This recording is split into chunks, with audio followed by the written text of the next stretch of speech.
তো হ্যালো বন্ধুরা, সব কেমন আছে? আশা করি সব ভালো আছে। আমি অনেক ভালো আছি। তো দেখতে পাচ্ছ দোকানে খরিদ্দার ছিল, আর এদিকে দেখতে পাচ্ছ আমাদের ফোনপে সার্ভার ডাউন চলছে, মানে সবারই যেটা ডাউন চলছে। তো আমাদের আধ ঘন্টা থেকে ডাউন চলছে। দিয়ে দেখতে পাচ্ছ ফাইনালি টাকাটা মেরে সামান টামান জিনিস টিনিস সব নিয়ে চলে গেলো। দেখতে পাচ্ছ খরিদ্দার গেলা ছিল।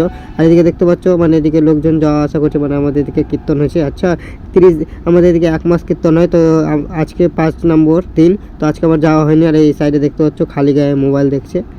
কি বলবো তোমাদেরকে, মানে আমাদের এদিকে অনেকই গরম পড়েছে। কি বলবো, দিয়ে একটা ডেটল সাবান আর জল নিয়ে নিয়েছি, আর আমরা দোকানটা লাগিয়ে দিয়েছি। বাড়ির দিকে দেখতে পাচ্ছ অনেকই লোক যাওয়া আসা করছে, আর দিকে গাড়িওয়ালাও যাচ্ছে। আর আমি এদিকে সাবান আর একটা বালতি এনে নিয়েছি, আর দোকানটাও লাগিয়ে দিয়েছি, দেখতেই পাচ্ছ। তো ফের আমি চলে এলাম, স্নান টান করা কমপ্লিট, পাউডারটাও লাগিয়ে দিলাম। দেখতে পাচ্ছ চুলে কি জল উঠছে। তো আমি রাত্রে এটা স্নান করলাম। মানে রাত্রে ঠান্ডাও লেগে যেতে পারে, তো আমি আজকেই স্নান করলাম। অনেকই গরম লাগছিলো, কি বলবো। আর আমাদের এদিকে দেখতে পাচ্ছ জল হওয়ার চান্স আছে লাগছে আজকে। ঘড়িতে টাইমও অনেক বেজে গেছে, 10:30। আর এদিকে দেখতে পাচ্ছ, হ্যাঁ, এটা কেমন লাগছে ঘড়িটা একটু তোমরা কমেন্টে জানাবা। আর কারা কোথায় থেকে আমার ভিডিওগুলো দেখো একটু তোমরা কমেন্টে তাও জানাবা। আর দেখতে পাচ্ছ আমাদের এদিকে বাইরের দিকে ওয়েদারটা কেমন আছে। আর এই সাইডে পুরো অন্ধকার। তো আজকে যদি ভিডিওটা অবশ্যই ভালো লাগে, তো অবশ্যই ইউটিউব চ্যানেলকে সাবস্ক্রাইব আর লাইক করতে ভুলিও না। ফের কোনো পরবর্তী ভিডিওতে দেখা হচ্ছে। টাটা।